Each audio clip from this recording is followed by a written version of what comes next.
Hello guys, welcome to Tech Dawn.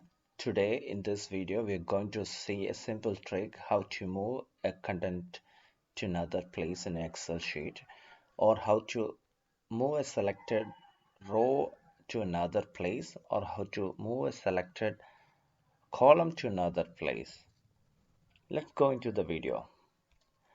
Let's have this table and please select the content that you want to move, and just select and go to this border and grab to another place.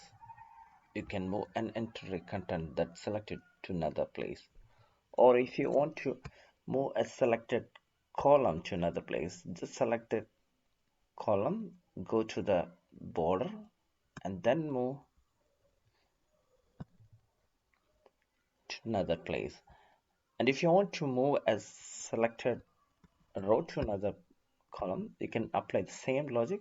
Just select the row, go to the border and then move around there. Thank you for watching this video. Please like and subscribe. Thank you.